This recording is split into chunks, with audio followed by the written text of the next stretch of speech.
What's up, everyone? It is Drag It Up, and it is time to talk about some drag race things. I really want to talk about the All Stars 8 cast, or as some people are trying to call it, some stars cast, because this season has a lot of queens who most people, maybe not most, but I would say more than not, there are people who are really questioning this cast because there are a lot of first outs, early outs, no challenge winners, only one finale maker. Like, it's a very interesting season compared to what we are used to. Now, every season of All Stars, there's always that one queen. There's only like one, maybe two queens that you're like, interesting. Or as Tatiana likes to say, choices. So All Stars 1, I mean, the obvious, was Mimi. Mimi being there, she was an early out. Although she didn't win any episodes, she did. She for the three she was in, she was top in two, and the one that she was in the bottom for, she went home on. I still to this day really wish that they had kept her because she would have been such fun TV because she was so much in season 3. So I wish they I wish they had kept her. Like, yes, she deserved to be in the bottom 3. I don't know. She deserved to be in the bottom 3. But she should have been just bottom 3, not bottom 2 to lip sync. It should have been Mariah and India. Because I personally prefer too much over not enough, which is what India and Mariah gave. But anyway. So there was Mimi from season 1 who had you going like choices. Season 2, season 2 to this day, with the exception of All Star 7, of course, had the biggest stacked cast. These were majority were fan favorites. Majority won challenges. Well, actually, they all won challenges. They all were just really loved and just really known, very popular. But I would say the one queen, at least for me, that I was like, that came back was Coco, only because half of All Stars 2 had season 5 queens. And of all the 5 they brought back, I felt like they could have done without Coco. Like, maybe Coco could have been brought later. It was just one of those, it's just one too many. Like, you literally had 5 queens from season 5, and you could have just taken out one. I understood Detox, I understood Roxy, I understood Alyssa, I understood Alaska, but probably could have taken out Coco. That was just how I felt.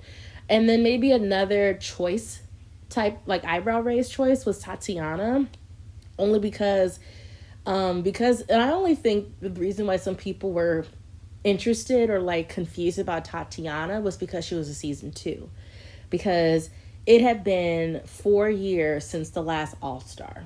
The first All-Star was in 2012, the second All-Star was in 2016. Really long gap in drag race years, and since then drag had changed so much. The old was just not really relevant anymore. We were getting into the VH1 era. We were getting into a whole new vibe of drag race. So the idea of bringing someone from season 2, because at this point we only had season 8, was like, really?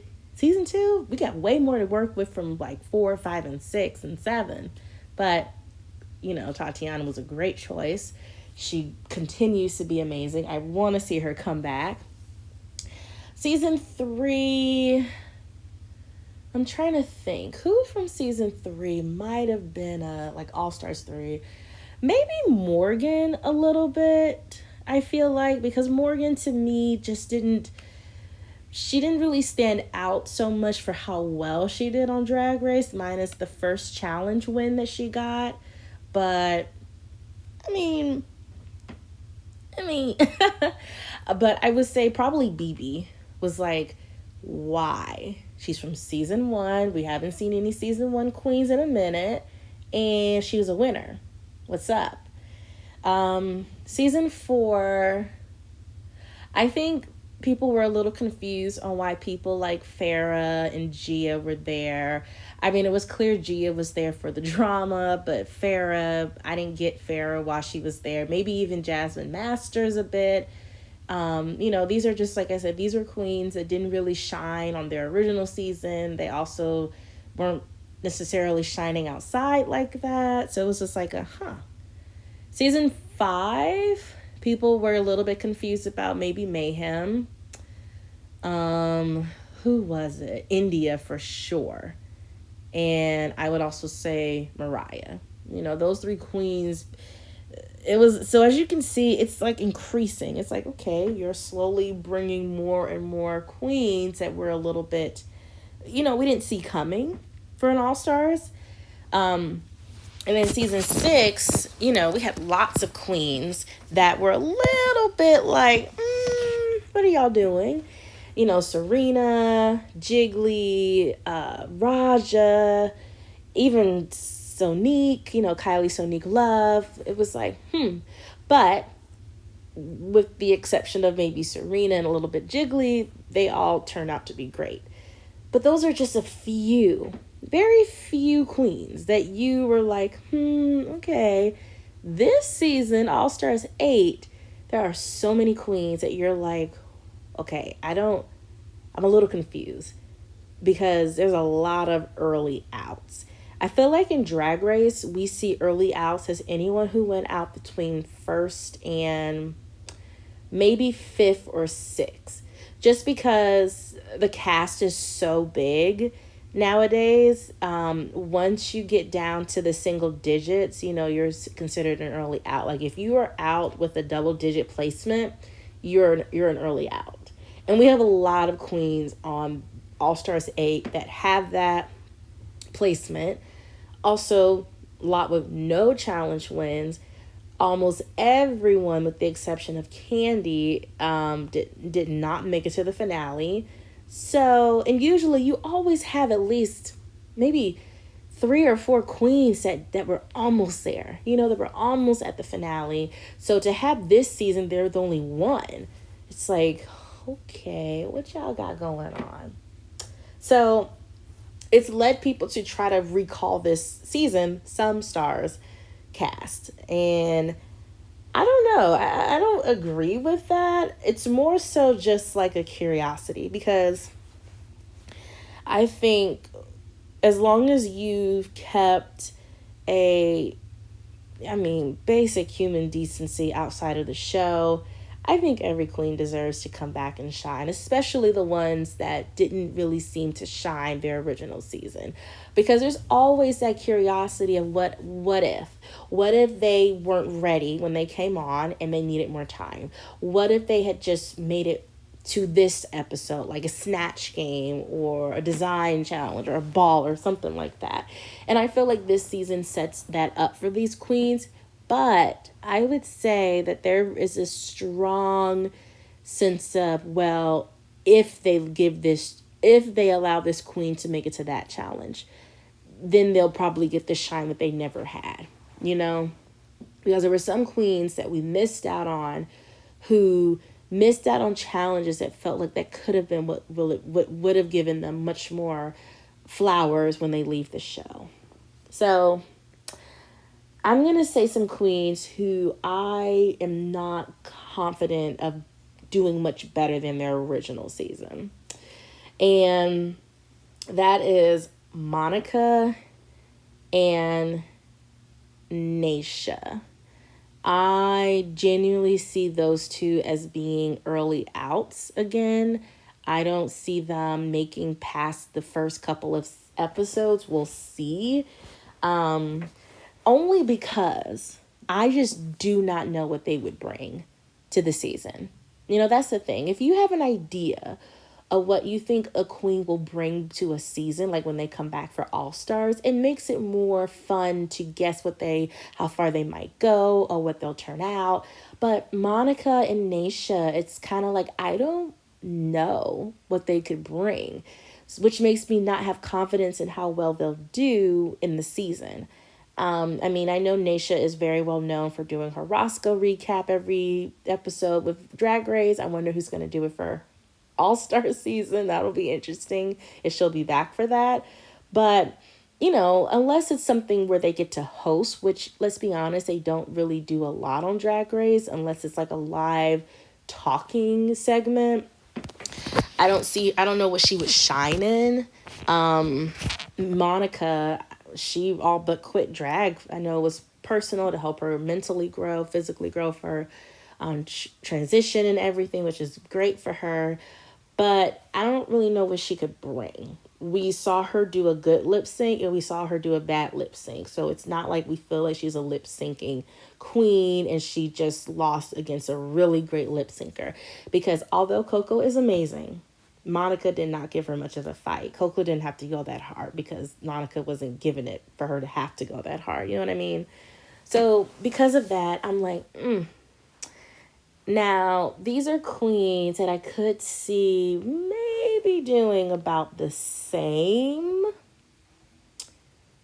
but I think it just depends. Yeah, it depends on the challenge that they are possibly given before before they possibly go away. So I can see who was it? I literally had on tip of my tongue. Oh, Lala. I could see Lala doing about the same because Lala did decent on her season. I mean, she never had a shining moment outside of doing some good lip syncs, but that's because she was in the bottom doing those lip syncs. All Stars is you lip sync when you are winning. So I don't know if we'll get to be given that, but she wasn't really great at the acting challenges. She clearly wasn't good at the sewing challenge. But we don't know how she would do with something like a snatch game. I do think a challenge that she would really do well in is one of like the girl group challenges because she did really good with her season. But I just get the vibe that she might do about the same unless she's given a dancing challenge that she can just really shine in. But it's one of those, if you don't give her the challenge, she might not make it for the challenge. So are they going to give it to her sooner? Because I really do think that sometimes, they make these challenges based off of who they've got cast for, like All Stars. And they know which queens would probably do well in certain things. And it's almost like if they really wanted to push a queen to go further, or at least far enough, and to be able to shine before she leaves, they would make sure that those challenges would be up front. Like, for example, I think if they really want to show Kahana, who is now this amazing performer, if they want to show her in a better light sooner than later, they'll give the performing challenges straight up front. Maybe I have no idea if they're going to still do the talent show. I do hope they do because I'm like, what will these queens do? But, if they give her something that she can easily shine in right away, it'll really show, okay, we see why you were brought back. But if they don't do it till later, she might not get that chance. Someone like Kasha, who I think would do really good with some good acting or comedy. Well, if they wait a few episodes to give that to her, but in the meantime, they're filling those episodes with a lot of performing and dancing, she might go because that's not her thing. But Lala to me is someone who could be about the same. I think Jessica would do about the same. She did really great on her original season, but she always was kind of outshined by people like Raven, Tyra, Pandora. Jessica just didn't get a lot of attention, but she was great. I love Jessica. I do. I will say I am very curious to see how Alexis Michelle will do. Because we all know Alexis Michelle is something else. Her and Candy are something else. I would not be surprised if those two fought, because I could see Alexis trying to pull a "you sabotage me" and Candy quickly calling her out on it, and then them getting into it. Like I could see that. I could see that. And I wouldn't be mad about it. I want a shake up season. I wanted a season with some drama. All Star 6 didn't give us that. All Stars 5 didn't give us that. I think the closest we got to some good drama was maybe like season 4, but that was what, 4 years ago, 4 or 5 years ago. Like, come on, give me more. So I want to give, who do I see making the top 4? Who do I see making top 4? I see Heidi making top 4, Jimbo, Candy, and I could see either Jessica or maybe Alexis. I could see one of those. Now, who do I see winning? I do see this either being Jimbo or Heidi's to win. Those are my two possible top 2, or at least like the ones that just really seem to be like, yep, one of those two. So I want to know how y'all are feeling about All Stars 8. I'm excited for it. I think the more early outs, the better, because you just don't know what to expect. And that makes it so much fun. Also, the fact that there's a chance that they could still suck, and that would be funny. Like, I just feel like it would be so cool, because it really makes a season not so predictable. Because if you only had 1 or 2 girls that were early outs, you're like, okay, yeah, bye. Whatever, let's just get to the real tea. But you got a lot. You got a lot of early outs, a lot of maybe not super well loved. Because from my own like personal take, I feel like queens like Heidi, Jimbo, possibly Candy, you're not surprised that they're there, but everyone else, it's like, look at you do. Because I mean, I like Lala, but I could have seen more other queens over her coming back from season 13. Like Candy, yes, but I could have seen Denali there over her. Maybe even Got Mick, but I don't see Got Mick coming back. I just don't. But I don't see her coming back, or Rosé. But we'll see. All we can do is just get excited, tune in 2 weeks, and get life, and hope that we're all wrong, or hope that we're all right, that this is going to be the season. I think everyone is going to be really like angst going into this, and just tweeting away, talking away, posting away. I don't know. I don't get on Twitter, so I don't know about the tweeting, but all the posts, all the videos will be there. So I hope to be able to make another video when the season ends to see, was I right about some of the queens? Was I wrong? Like, prove me wrong. Prove me wrong. Let it be the ones that I didn't think coming could do it. Because I love it when it comes to drag. All right.